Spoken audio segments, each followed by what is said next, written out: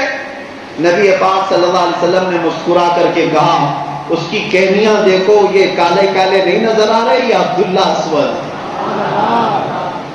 یہ سعد ہے, میں اس کو اچھی طرح سے جانتا ہوں, اس کو میں نے جہیز خریدنے کے لیے پیسے دیے تھے, اس نے جنگ کا سامان خرید لیا.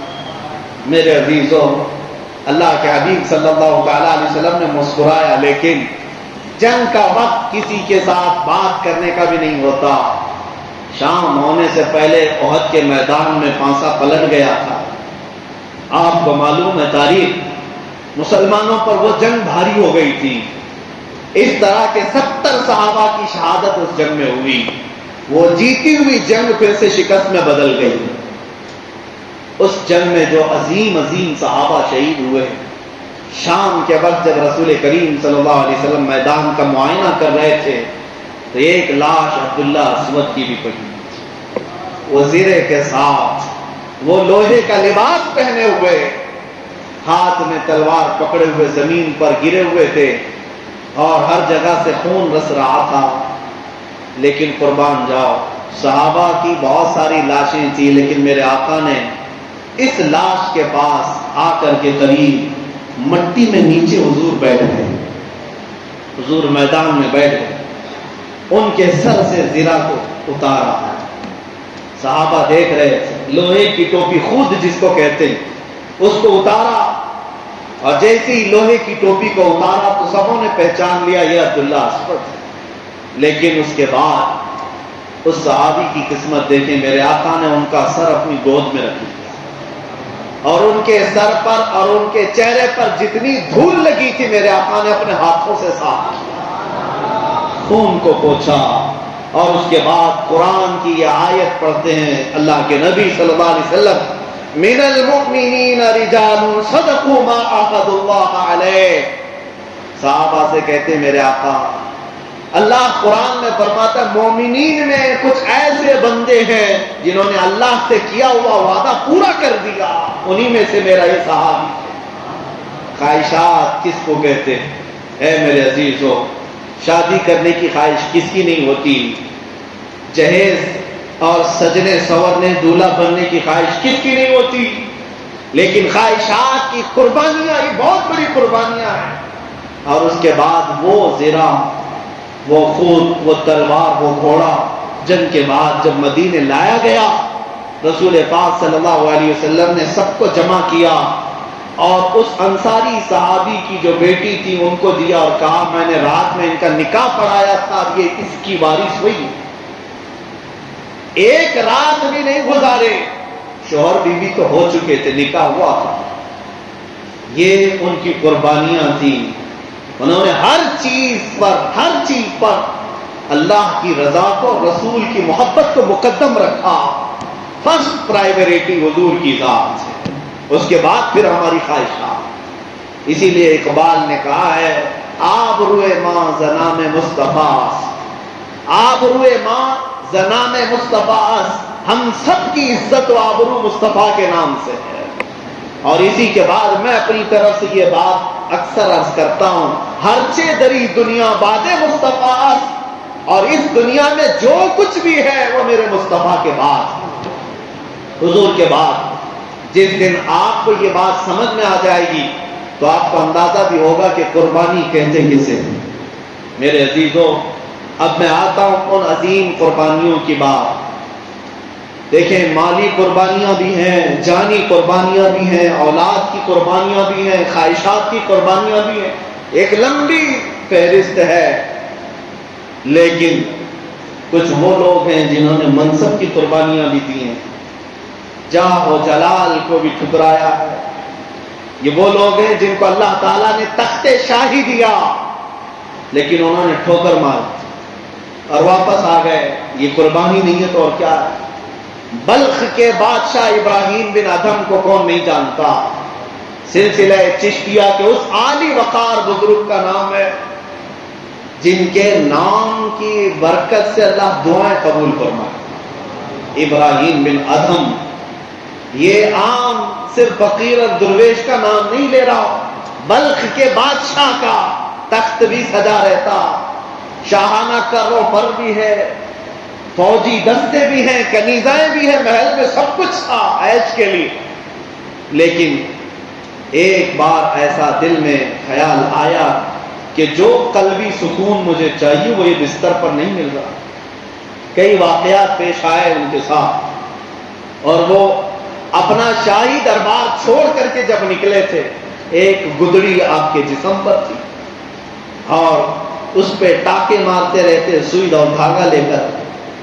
بہت دور ایک ندی کے کنارے اپنا بسیرا کر لیا. وزیر اور بہت سارے سپاہی پریشان تھے، کیونکہ آپ کی طرح حکومت چلانا سب کے بس کا کام نہیں تھا. ایک آپ کا فرما بردار وزیر ڈھونڈتا ڈھونڈتا آپ تک پہنچ بھی گیا. دیکھا اس بادشاہ کی آج حالت یہ ہے کہ گدڑی پہنا ہے، ہاتھ میں سوئی دھاگا ہے اور تاک رہا ہے. خاموشی کے ساتھ وزیر جا کر کھڑا ہوا. جو شاہانہ طریقے ہوا کرتے تھے شاہی دربار کے، اسی انداز میں کہا، بادشاہ سلامت، یہ آپ نے کیا حال بنا رکھا ہے؟ چلے محل میں، تخت آپ کا انتظار کر رہا ہے، مسند اور کرسی آپ کا انتظار کر رہی ہے. آپ نے آنکھیں اٹھائی اور دیکھا کہ میں جس کو سب چھوڑ کر کے آیا، یہاں تم بھی پہنچ گئے. بات کرتے کرتے ان کی سوئی دریا میں گر گئی. کہا کہ تم میرے بڑے فرما بردار ہو، تم میرے وزیر ہو، سپاہی ہو، وفادار ہو. کہا بالکل میں آپ کا وفادار ہوں، سچا ہوں آپ کا، اس لیے تو یہاں تک آیا. ابراہیم بن ادھم نے کہا اگر تو میرا سچا وفادار ہے، دیکھ میری سوئی دریا میں گری ہے، لے کر آ. جا وہ ڈھونڈ کر لیا. کہا اتنا بڑا سمندر اور آپ کی اتنی چھوٹی سوئی میں کیسے ڈھونڈ سکتا ہوں؟ کہا تو نہیں لا سکے گا. پھر ابراہیم بن ادھم نے سمندر کی طرف، دریا کی طرف دیکھ کر کہا، اے اللہ کی مخلوق، میں نے دنیا سب ترک کر دیا ہے اس رحمان کے لیے، کیا میری ایک چھوٹی سوئی کوئی مچھلی لا سکتی ہے؟ تاریخ میں موجود ہے ہزاروں مچھلیاں اپنے منہ میں سونے اور چاندی کی سوئیاں لے کر باہر آئیں.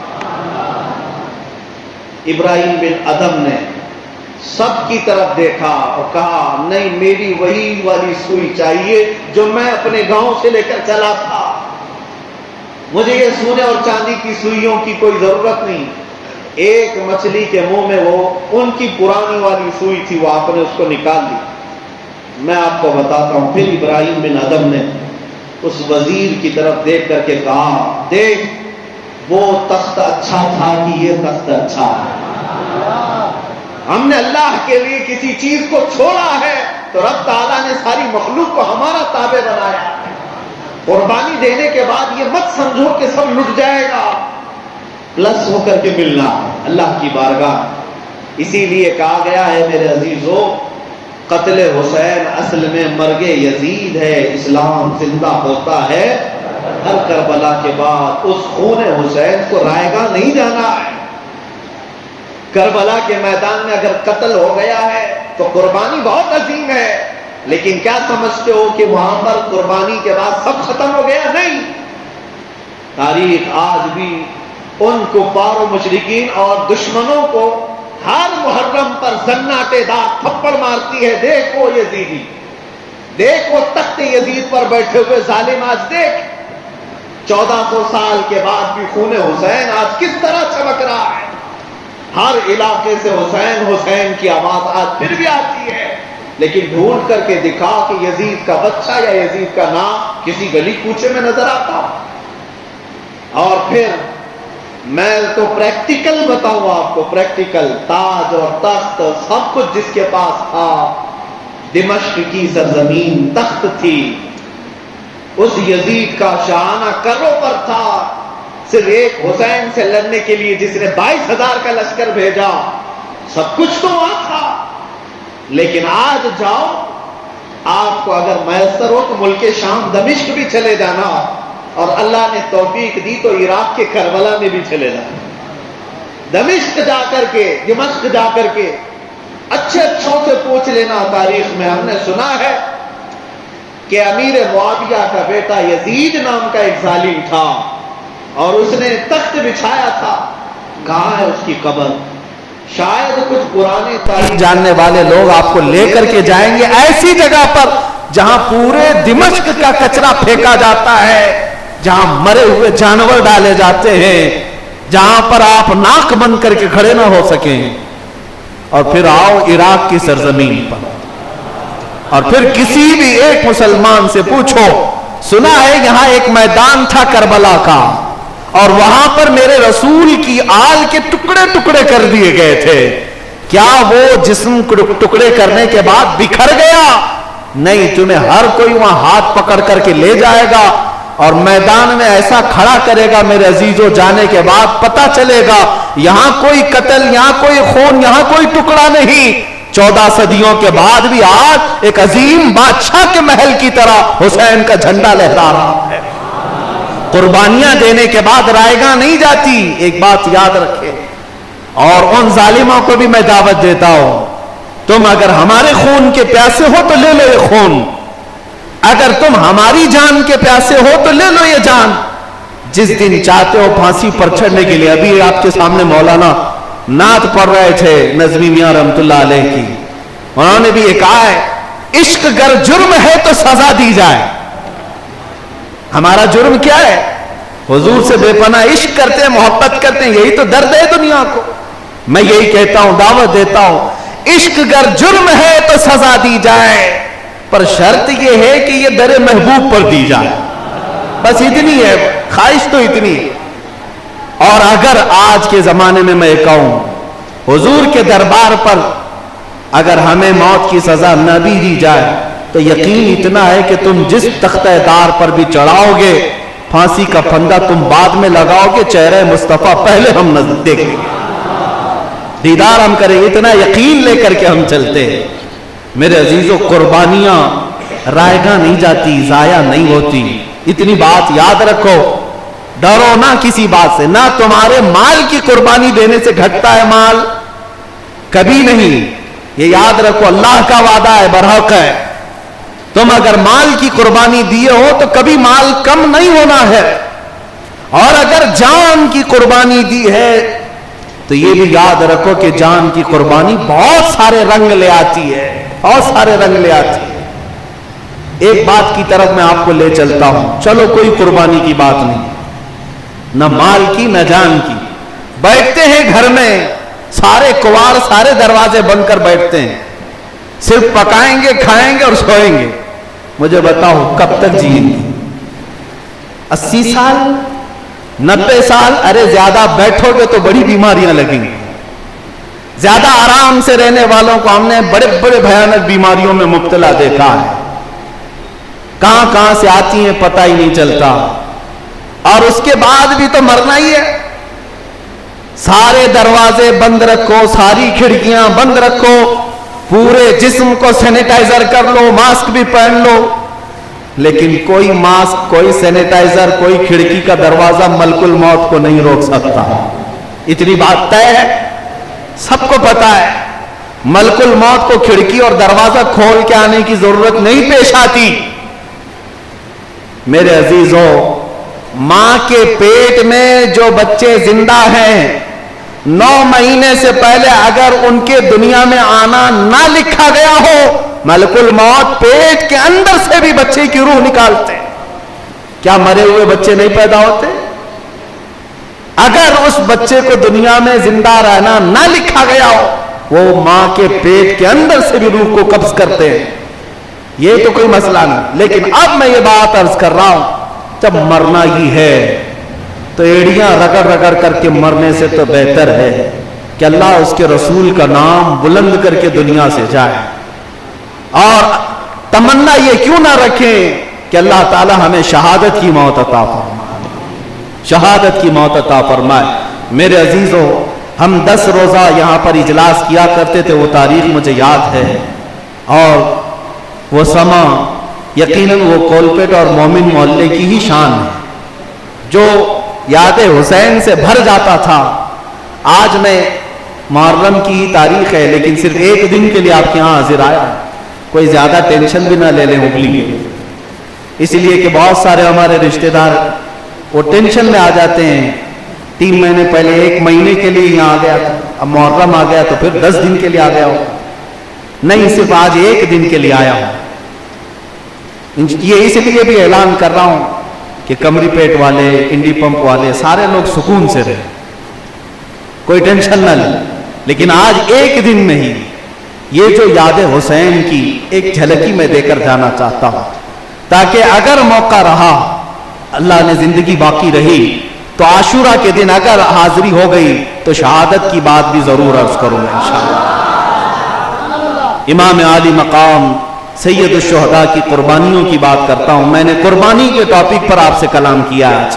صحابہ کی قربانیاں, میرے آقا صلی اللہ تعالی علیہ وسلم کے عظیم جانثاروں کی قربانی. اس پر مزید ایک بہت بڑی قربانی کا میں ذکر کروں آپ کو, اللہ کے نبی صلی اللہ علیہ وسلم. میں آپ کو ایک بات بتاتا ہوں. ہماری ٹیم جب کام کر رہی ہوتی ہے 7-8 لوگ, ابھی میرے ساتھ ایک بڑا ہی صدمہ ہوا تھا. ہمارے ایک ساتھی اچانک انتقال کر گئے. وہ ہمارے بڑے عزیز تھے, مشیر خاص تھے, لیکن جیسے ہی ان کا انتقال ہوا اتنا صدمہ لگا کہ خالی خالی لگنے لگا. ایک ساتھی اگر ہم سے دور جائے تو کئی دن تک صدمہ ہوتا ہے. میرے عزیزو, ہمارا کون سا بڑا کام ہے, ہم کون سا بہت بڑا دین کا کام کر رہے ہیں, اور ہمارے ساتھی بھی ویسے کتنے بڑے ساتھی ہیں, نارمل ہی ہیں. اس کے باوجود میں نے محسوس کیا صدمہ لگتا ہے, غم ہوتا ہے ایک ساتھی کے جانے پر. کبھی آپ سوچ سکتے ہو اس رسول پاک صلی اللہ علیہ وسلم کے صبر کا کتنا بڑا امتحان ہوگا جب احد کے میدان میں میرے آقا کھڑے ہو, ان کے عزیز ترین چچا امیر حمزہ کا سینہ چیرا جا رہا ہو, پھاڑ کر کے کلیجہ نکالا جا رہا ہو, اور پھر حضور کے سامنے ہی کچا کلیجہ چبایا جا رہا ہو. ہم اپنے ایک ساتھی کی موت برداشت نہیں کر پاتے, غم ہلکا نہیں ہوتا. مہینے گزر گئے, آج نبی پاک نے اپنے عزیز چچا, وہ کون سے چچا جو ہمیشہ ڈھال بن کر رہتے تھے حضور کے ساتھ, کسی کی مجال نہیں تھی امیر حمزہ اگر کھڑے ہو تو حضور کی طرف کوئی آنکھ اٹھا کر دیکھے, پہلوان تھے, جانتے ہیں زندگی بھر میرے آقا کو اس کا دکھ تھا امیر حمزہ کو جس طرح قتل کیا ہے. 17 غزوات میں میرے آقا نے اپنے ساتھیوں کو جاتے ہوئے دیکھا ہے. 17 غزوات میں کیسی کیسی جانیں گئی ہیں جانتے ہو. اس میں میرے آقا کی کتنی بڑی قربانی, جمے رہنا, ڈٹے رہنا. ان سب جانوں کے جانے کے بعد حضور اکرم صلی اللہ علیہ وسلم بدر کے میدان میں گئے. اگرچہ بدر میں اسلام کو فتح ہوئی, لیکن جانتے ہیں حضور کے گھر کا حال کیا تھا. حضور کی اپنی بیٹی حضرت رقیہ دم توڑ رہی تھی, بیمار تھی. میرے آقا مدینے میں نہیں تھے, اپنی عزیز بیٹی. بدر کے میدان میں میرے آقا مصروف ہیں, اس وقت بیٹی کا انتقال ہوا, حضور جنازے میں نہیں آ سکے. حضرت عثمان غنی نے خود اپنے ہاتھوں سے دفن کیا حضرت رقیہ کو. حضور پاک صلی اللہ تعالی علیہ وسلم کے 3 بیٹے ہوئے, تینوں کو حضور نے بچپن میں اپنے ہاتھوں سے دفن کیا. بڑی بیٹی سیدہ زینب جن کا نکاح بھی حضور نے کیا, نکاح کے بعد ان کے گھر بیٹی بھی ہوئی. حضور اپنی نواسی کو بڑا کھلایا کرتے تھے. حضرت امامہ, اس بچی کو لے کر میرے آقا اکثر مسجد نبوی میں آتے, نمازیں پڑھاتے. اس سیدہ زینب کو حضور اکرم صلی اللہ علیہ وسلم کے سامنے ہی موت آئی. حضور نے ان کا بھی جنازہ پڑھایا اور دفن کیا. تیسری بیٹی حضرت ام کلثوم حضور کے سامنے ہی دم توڑ گئی, وفات پا گئی. گھر کا حال تو یہ ہے کہ 3 بیٹے اپنے سامنے گئے, 3 بیٹیاں اپنے سامنے گئی ہیں. بیٹے تو بچپن میں, بیٹیاں جوانی میں, سب کو دفن کیا میرے آقا نے. وہ کتنا مضبوط کندھا تھا, وہ کتنا مضبوط کندھا تھا جب اپنے چچا امیر حمزہ کو اٹھایا. اتنا ہی نہیں, احد کے میدان میں جو واقعات پیش آئے, اللہ اکبر, تاریخ بہت طویل ہے, بہت طویل ہے. میں نے جتنا احد کے میدان کے بارے میں پڑھا ہے, باقی 17 غزوات کے بارے میں اتنے شہادتیں اور اتنی المناک واقعات نہیں ملتے. ایک صحابی عبداللہ بن جہش میرے آقا صلی اللہ تعالی علیہ وسلم کے بڑے خاص صحابی تھے, رفیق تھے, حضور کے لیے سب قربان کرتے تھے. احد کے میدان میں جانتے ان کے ساتھ کیا ہوا؟ کافروں نے ان کو پتھروں سے مارا تھا، اور جب وہ شہید ہوئے تو ان کے ہاتھ پیر سب کاٹے گئے، ناک کان ہونٹ سب کاٹے گئے، اتنے اتنے ٹکڑے کیے گئے، اور کافروں نے حضرت عبداللہ بن جہش کے جسم کے ٹکڑوں کو ایک دھاگے میں پرو کر ہار بنا کر پہن لیا تھا۔ یہ بھی رسول اللہ نے اپنے آنکھوں سے دیکھا۔ تصور کرو ہے میرے عزیزوں، تمہارا اگر کوئی ساتھی تمہارے سامنے جس کے ساتھ تم روز بیٹھ کر کے مشورے کرتے ہو، ایسے ساتھی کے جانے کا کتنا غم ہوتا ہے جانتے ہو؟ جنازہ اٹھانا مشکل ہو جاتا ہے جب ایک ساتھی چھوڑ جاتا ہے۔ نبی پاک نے یہ سارے المناک واقعات دیکھے۔ سعد ابن ربی احد کے میدان میں، میرے آقا ان کو اکثر پوچھتے تھے، کہاں ہے سعد؟ تھوڑی تھوڑی دیر پر حضور پوچھتے تھے۔ احد کے میدان میں جب سب شہادت پا رہے تھے، میرے آقا نے پوچھا سعد ابن ربی کو دیکھ لو زندہ ہے یا وہ بھی چلا؟ صحابہ ڈھونڈنے کے لیے آئے، پکار رہے تھے سعد ابن ربی ہے کہیں میدان میں؟ لاشوں کے نیچے سے آواز آ رہی تھی، ہاں میں زندہ ہوں۔ کئی لاشیں ہٹائی گئی تو سعد ابن ربی زندہ ملے، لیکن اس حالت میں کہ جسم پر 12 نیزے لگے ہوئے تھے، پیٹ پھٹا ہوا تھا، پیٹ پھٹا ہوا ہے، پیٹ کی چیزیں باہر، لیکن سانس چل رہی ہے ابھی۔ 2 صحابہ آئے، دیکھے 12 نیزے لگے، پیٹ پھٹ گیا ہے۔ انہوں نے پھر بھی پوچھا کیا ہوا؟ صحابہ نے کہا اللہ کے رسول نے تجھے پوچھا۔ وہیں سے کہنے لگے میں کامیاب ہوا رب کعبہ کی قسم، اے میرے ساتھیو جاؤ اللہ کے نبی کو میرا سلام کہہ دینا، میں وہاں تک نہیں پہنچ پاؤں گا، بلغ منی نبینا السلام، میرا سلام کہہ دو۔ لیکن جاتے جاتے اس صحابی نے یہ بھی کہا یاد رکھو اے میرے ساتھیو، تم اگر زندہ رہے اور تمہاری زندگی میں اگر کوئی حضور تک پہنچ گیا اس کا ہاتھ، تو قیامت کے دن تم نہیں معاف کیے جاؤ، انتقال کر دو۔ نبی پاک صلی اللہ علیہ وسلم نے ان صحابہ کا بھی جنازہ اٹھایا۔ انس بن نذیر ایک صحابی ہیں جن کے جسم کے ساتھ ایسا ہو گیا تھا کہ سوائے ان کی شہادت کی انگلی کے کچھ بھی نہیں ملا، کچھ نہیں ملا، مسل دیا گیا تھا گھوڑوں کے ٹانک سے، صرف ان کی ایک انگلی ملی جس سے ان کی بہن نے پہچانا کہ یہ میرا بھائی انس بن نذیر ہے، باقی پہچان کے لیے کوئی چیز نہیں تھی۔ ہے میرے عزیزو، کیا یہ سارے جو منظر میں بتا رہا ہوں برداشت کے قابل ہے؟ سہ سکو گے آج؟ جسم پھٹا ہوا ہو، سر پھٹا ہوا ہو، کلیجے نکلے ہوئے ہو، کون دیکھ سکتا ہے آج؟ لیکن ان سارے المناک واقعات کو میرے مصطفیٰ نے دیکھا، اسی امت کے لیے دیکھا، اس پیغام کو ہم تک پہنچانے کے لیے ہزاروں قربانیاں ہیں۔ اگر تم یہ سمجھتے ہو کہ گوشت مچھلی انڈے کھا کر کے اسلام پھیلا ہے تو خام خیالی میں ہو۔ یہ شہادت کے الفت میں ہے، قدم رکھنا لوگ آسان سمجھتے ہیں، مسلمان ہونا۔ اخیر میں اپنی گفتگو کے اختتام پر آتا ہوں۔ آج ہم عقیدت کے نذرانے پیش کرنے کے لیے آئے ہیں اس کربلا کے عظیم دولہ کی بارگاہ میں جس نے تاریخ رقم کر رکھی ہے، ایسی تاریخ کہ سب کے صبر جا کر کے وہاں ختم ہو جاتے ہیں، سب کے صبر جا کر ختم ہو جاتے ہیں۔ ایک بزرگ کے بارے میں نے پڑھا تھا، حضرت سیدنا غوث گوالیاری رحمۃ اللہ علیہ، وہ اپنی نواسی کے ساتھ جا رہے تھے، 8 سال کی بچی تھی، ڈاکو بیچ راستے میں آئے اور انہوں نے آپ کا جبہ کھینچا، آپ نے کہا چھوڑ دو۔ اولیاء میں اکثر یہ فطرت ہے معاف کرنا، رحم کرنا، صبر کرنا۔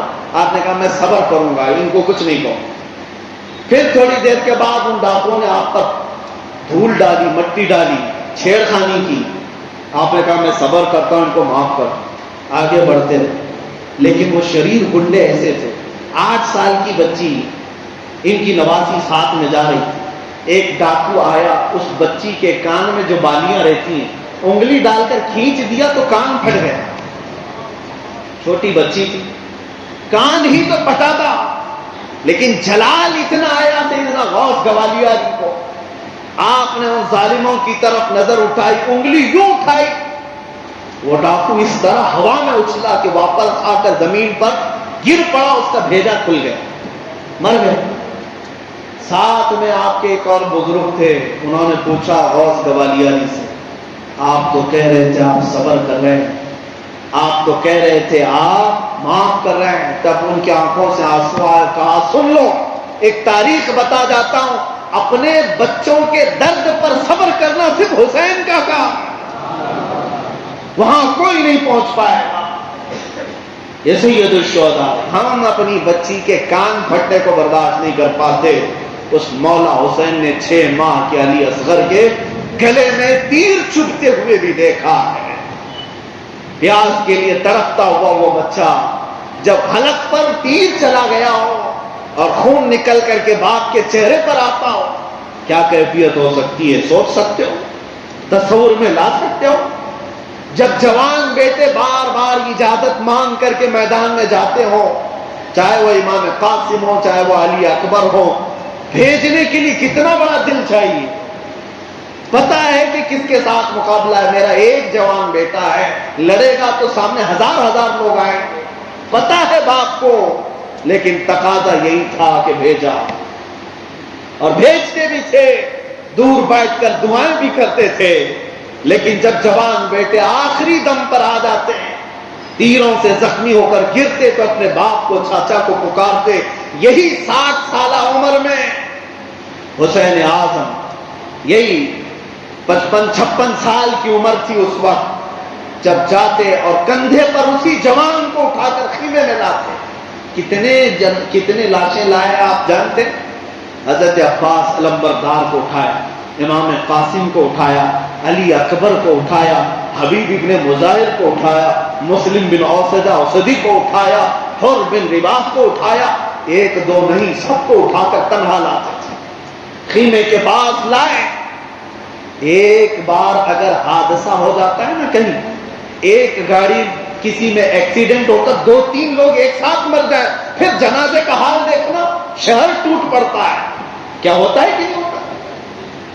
کبھی اگر ایسا ایکسیڈنٹ ہو گیا, 2-3 لوگ ایک ساتھ انتقال کر گئے, ان جنازوں میں بھیڑ امڑ پڑتی ہے, اور ہر ایک کی زبان پر یہ ہوتا ہے بہت برا حادثہ ہوا, بہت برا حادثہ ہوا. یہاں پورا شہر ایک حادثے کو دیکھنے کے لیے آ جاتا ہے. کربلا کے میدان میں ان بڑے بڑے حادثوں کو دیکھنے کے لیے سوائے حسین کے کوئی نہیں تھا. بڑے بڑے حادثوں کو دیکھنے کے لیے اٹھاتے تھے اپنے کندھوں پر اور لے کر کے آتے خیمے کے بعد. دفن کرنے تک کا بھی وقت نہیں تھا, پھر دوسرے کو بھیج دینا پڑتا. میرے عزیزوں, کس کس کی قربانیاں وہاں حسین اعظم نے نہیں دیکھی. وہ کیسا وقت تھا, وہ کیسا سما تھا. محرم کی یہ یادیں آتی ہیں تو رونگٹے کھڑے ہو جاتے ہیں. میرے عزیزوں, آج ایک بات میں آپ کو سنا کر جاتا ہوں. اگر زندگی باقی رہی تو انشاءاللہ عاشورہ میں آؤں گا, اللہ نے اگر چاہا. لیکن ایک بات میں ضرور کہوں گا, کربلا کی داستانیں, خون حسین کو ہم صرف رلانے کے لیے نہیں بیان کرتے کہ تم رو کر کے یہاں پہ جاؤ, آنکھیں بھیگو کر کے چلے جاؤ. اور ہم بھی اپنے جذبات میں بول کر کے صرف رونا اور رلانا نہیں چاہتے, بلکہ اس خون کا حق ادا کرنا آج ہم سب پر فرض ہے. ہم سب پر فرض ہے. کربلا کی داستان رونے کے لیے نہیں سنائی جاتی. کربلا کی داستان اس دلوں کے دل سے خوف نکال کر کے انہیں جوان مرد شیر بنانے کے لیے سنائی جاتی ہے. اس لیے سنائی جاتی ہے کہ ہمارا ہر بچہ حیدر کرار کے اس عظیم بیٹے کی طرح ان کا غلام بن کر کے میدان میں کھڑا رہے. کربلا کے واقعات اس بار بھی سننا اگر آپ کو نصیب ہو, کسی بھی عالم اہل سنت سے ضرور سنیں, اور اس کے بعد صرف رو کر کے بند نہ کریں, بلکہ یہ طے کر کے اٹھیں کہ حسین اعظم کے خون کا ایک قطرہ بھی جو زمین پر گرا ہے وہ ہم سب کو بیدار کرنے کے لیے گرا ہے, ہم سب کو سینچنے کے لیے گرا ہے. اور میں محسوس کرتا ہوں دنیا بھر کی مسجدوں کی اذانوں میں اور ان کے میناروں میں, یہ مسجدوں میں جو آج رنگ و روغن ہے, جو رونق ہے, یہ خون حسین کی بازیابی ہے. حسین اعظم کی قربانی کا یہ رنگ ہے میرے عزیزوں. اس لیے اس کو ہم بار بار یاد کرتے ہیں اور اپنے بچوں کو حسینی بنانا چاہتے ہیں. یاد رکھو, آج پھر سے یزیدی دور آیا ہے, فتنے ویسی ہیں, اور ایک نہیں 100 یزید آئے, 100 یزید آئے ہیں، لیکن ہر محلہ، ہر علاقہ، ہر شہر، ہر بستی حسین کو ڈھونڈ رہی ہے۔ کوئی غلام حسین کھڑا ہو جائے اور ان یزیدیوں کا قلعہ پاش کر رکھے۔ اس لیے اے بچوں، آج کے زمانے میں تمہارا صرف اور صرف اتنا جذبہ ہو، جیوں گا تو حق مذہب کے ساتھ، اسلام کے ساتھ جیوں گا، اور میرے نبی پاک صلی اللہ علیہ وسلم کے دین کے ساتھ کوئی کمپرومائز نہیں کروں گا۔